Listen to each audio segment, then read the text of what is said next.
શિવરાજપુર ખાતે ટ્રાફિક જામના દ્રશ્યો આવ્યા સામે। હાથીની માતાના ધોધની મજા માણવા તેમજ કુદરતી સૌંદર્યનો નજારો નિહાળવા મોટી સંખ્યામાં પ્રવાસીઓ ઉમટી પડ્યા।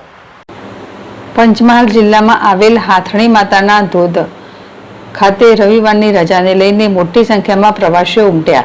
હાથણી માતાના ધોધની મજા માણવા જતા પ્રવાસીઓ શિવરાજપુર થઈને પસાર થતા હોય છે, ત્યારે રવિવારની રજાને લઈને શિવરાજપુર ખાતે હાથણી માતાના જવાના રસ્તા પર શિવરાજપુર ખાતે ટ્રાફિક સમસ્યાના દ્રશ્યો જોવા મળ્યા હતા અને શિવરાજપુરથી જતા તલાવડી રોડ પર જ નાજર માતાનો ધોધ પણ આવેલો છે।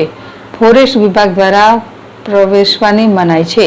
હાથણી માતાનો ધોધ ખાતે ચોમાસા દરમિયાન કુદરતી સૌંદર્ય સોરે કલાએ ખીલી ઉઠે છે, ત્યારે પ્રવાસીઓ હાથણી માતાનો ધોધની મજા માટે દૂર દૂરથી આવતા હોય છે। ત્યારે રવિવારની રજાને લઈને હાથણી માતાના ધોધ ખાતે મોટી સંખ્યામાં ઘસારો શિવરાજપુર રોડ ઉપર જોવા મળી રહ્યો છે।